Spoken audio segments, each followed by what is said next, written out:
Well, here it is folks. After a year and a half of waiting, we finally have a new dungeon. In this video, I will be going over the strategies that I use to solo flawless the new Gras of Avarice Dungeon. Before we get too deep into the video, I want to preface it by saying a few things. First off, this is probably the safest strat you can use to solo flawless this dungeon.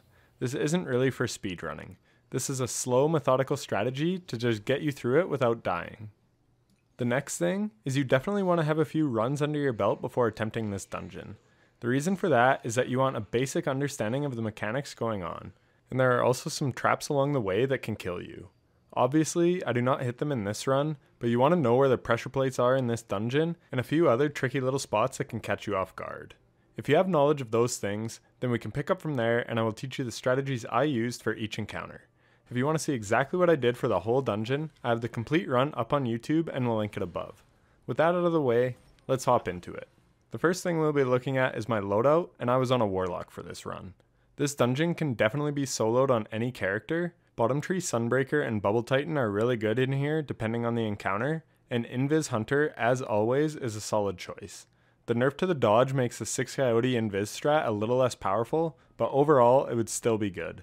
Survivability is crucial in this dungeon. This dungeon isn't so much difficult as it is tedious. I almost died a couple times on this run because I was just not paying attention. You have to be focused and play your life at all costs. So for the whole run, I was on a Stag Warlock on Middle Tree Dawnblade, the Attunement of Grace. You want high recovery and discipline for your build. Firebolt grenades now have a very quick cooldown, so if you want to play extra safe and use your nade all the time for healing, then go with that. For myself, I use solar grenades as it helped with group ad clear, and I usually had it up when I was in a pinch for self-healing. I use the Stag Exotic Helm. This exotic gives us rift energy when we are critically wounded. This allows us to have a rift available a lot of the time. Additionally, we take less damage while we are in the rift, so it is great for survivability.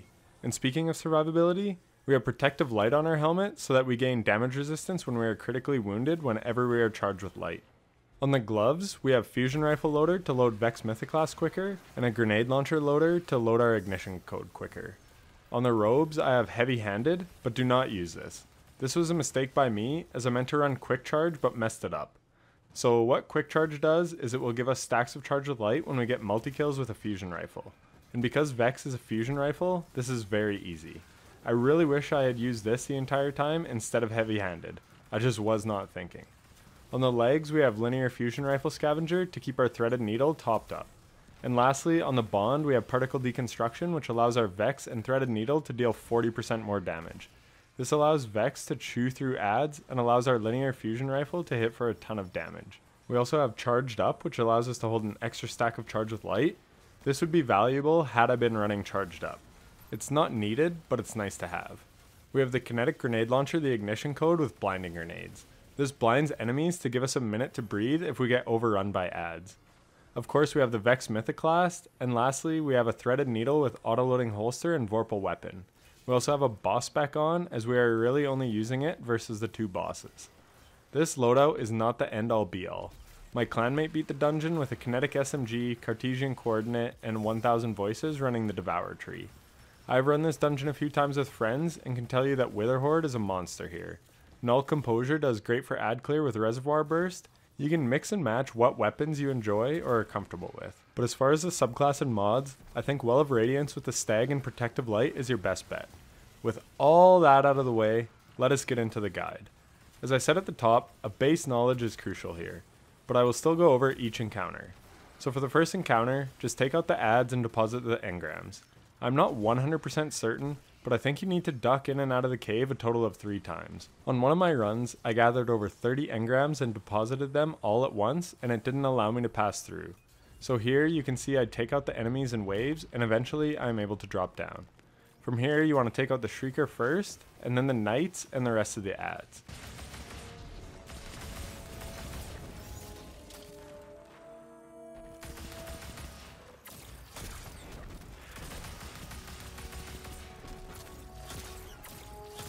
Once this section is cleared, you head to the levers. There are a few bait levers here, so you have to know which ones to pull and which ones to avoid. When you enter this room, you want to jump over the pressure switch, and on the way out, I just walk on the control panel to leave.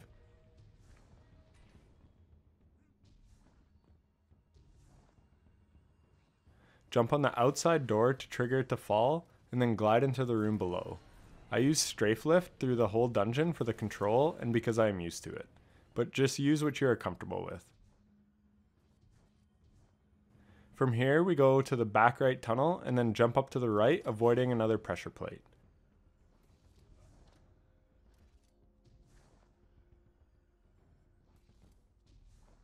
Then just glide over the falling tiles and begin the switch rooms. These rooms also have pressure pads that will cause spikes to spawn and kill you. Become familiar with where they are and avoid them at all costs. Make your way through each room, carefully and systematically taking out all the enemies. Eventually, you will come to the final room and can advance forward. The next area is quite straightforward. Basically, you just have to head to where the enemies spawn. There are solar wizards, so Vex dispatches them easily. Once you've cleared all the sides, you can grab the Scorch Cannon and activate the next door. Beware the falling barrel here. There are little hiding spots in the wall to avoid it. I think you have to go forward a bit to trigger it to fall, but once it rolls past you, you are good to advance. So next, we have the Ogre fight. There are a few tips and tricks for this fight to make it infinitely easier. The first tip is do not gather the engrams from the hive off the start. You can get them later. The reason for this is what you are seeing in the background gameplay. The Scorch Cannon doesn't activate the door, and then I barely get it off in time and kill an enemy to reset my burden timer. I was literally on 0, so don't do what I did there. The next huge tip is to use your super liberally. The reason for this is every time you gather 10 engrams, you get your super back. So what I like to do is pop my super in the room, clear a bunch of ads, and then by the time the well runs out, you've taken out all the ads and been safe the whole time while doing so. The next huge tip is to gather as many engrams as you can. Each wave I get about 14, which allows me to only have to clear 2 rooms instead of 3 to break the crystal. I'm not sure of the exact number of engrams that you need to break it, but I think it is around 25. The one phase I dunked 12 and 14 total, so we will go with that. My solo flawless run actually had a very sloppy boss all around. My run before this was super smooth, but I died by blowing myself up with a rocket in the Servitor room. The last tip is that you can actually grab the Scorch Cannon from underneath the grating. This is obviously helpful for keeping you out of the line of fire from the Ogre. This encounter, much like the boss encounter, is more patience than difficult. Try not to lose focus. Pay attention to your burden stacks, and that is probably what will get you more than anything. I played fairly loose here and was still able to get it done. My last tip is to DPS from where I always do in the background gameplay. The reason for this is that the Ogre will charge you, which makes DPS difficult, especially if you are using a linear fusion rifle. This spot is really good for getting a good consistent DPS rotation. This strat could result in a 3-phase if you are on point. I just messed up my first phase and missed a few shots throughout. But as I said, spam your super in the side rooms and this part should be no problem. Lastly, the Scorch Cannon is actually pretty good for ad clear in the side rooms. But now, let's move on from this encounter. After the boss, you head through the caves and wind up at the Sparrow part. I already put out a guide of the Sparrow route that I use, but I will go through it here as well. If you have the always on time Sparrow, use it for sure, but rest assured you can do it without it. I will link my video of the guide I made clearing it with a regular Sparrow if you want to see, but for this, I will show you the run from my solo flawless run. Before the A bomb, you want to head to the right. After that, you head to the left before bomb B. If your Sparrow takes any damage, just hop off and spawn a new one. It is not worth risking a death for the 1 second that it takes a swap. After the B bomb, you want to head straight through the C can to hit another button. From there, you want to head to the tunnel on the left and you will hit another button at the exit. Capture C bomb and head to the jump on the right. Hit the button and then head for the blaster on the left. There will be a button here in the skull's eye. Jump off your Sparrow and jump down to capture the final bomb. And that is it. I practiced this route about 5 or so times before attempting flawless, just to make sure I had it down pat. It might not be a bad idea if you aren't a confident Sparrow pilot.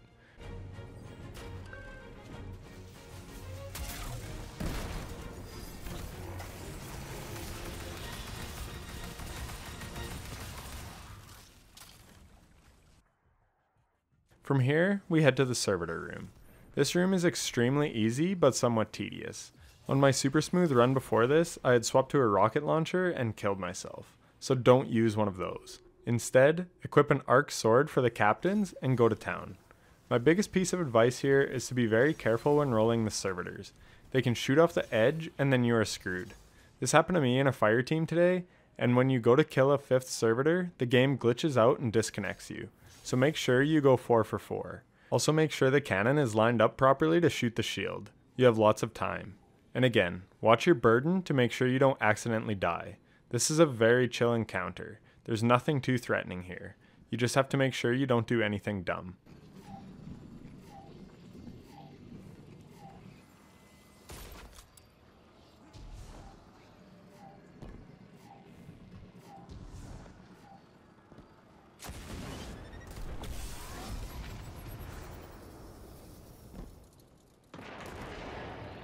From the barrier shield room, we make our way to the final boss. This boss fight is a long one. Just like the Ogre, I got a 4 phase here.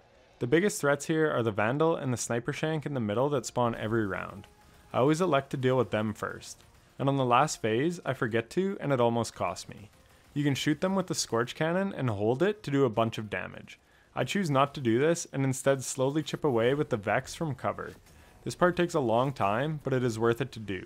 Once they are down, I clear some ads and shoot the cannon to activate the engrams. The first phase, I only gather 10, but every time after, I try and gather 20. The one thing you do not want to do is collect any engrams near the water.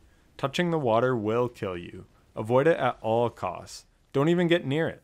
You are so close now, and this is a terrible way to go out. After watching it back, it takes 60 engrams to activate the center. The first time I did 6 sets of 10. Do not do this. The next one, I got 20 on the first go, but the next couple waves I missed a few to get 57 total. After that, I got 19 just to be safe, but as soon as it deposited 3 more, the damage phase started. So I can confirm that you need 60. Ideally, you can do 3 sets of 20 each time, and if you are cracked, you can do 2 sets of 30. Regardless, try and keep a mental tally so you know roughly how many more you need and when the DPS phase will start. It is honestly tempting to run it back now that I know more about the encounters. But what I had to learn the hard way, you can learn from this video and know it beforehand. This was a chill 4 phase. Again, nothing is really threatening, but it is very time consuming. Next time, I would use a Scorch Cannon to deal damage to the yellow bars in mid to save some time. And I would try like hell to always collect 20 engrams. But even if it isn't perfect, just know as long as you play safe and take your time, you will get it. I hope these tips and pointers help you out and allow you to solo this dungeon. Overall, I think this is the least threatening dungeon of all of them. I have solo flawless each one, and each one typically has hangups where it is difficult to stay alive. The Ogre fight in this one has its moments, but with this loadout at least, it wasn't too bad at all. I definitely think this dungeon is on the easier side. Let me know down in the comments if you agree or disagree, and which dungeon you think is the easiest or hardest to solo flawless. Another tip for the Ogre fight that I should mention would be to run Void damage resistance. I had melee damage resist and arc resist throughout the whole run, but if you are struggling to stay alive, it would definitely be worth swapping some armor pieces for that extra survivability. And if you are struggling in the boss room to survive, then Risk Runner may also be a great option. It would chew through the ads and help you stay alive. Just something to consider. But that is going to do it from me. I really enjoyed this dungeon and think Bungie did a great job. The 30th anniversary content seems super awesome so far, and I can't wait to keep grinding for all the new stuff. If this video helped you out in any way, then a like and subscription would be greatly appreciated. If you made it this far, then thank you so much for watching. Good luck on your solo flawless attempts, and take care.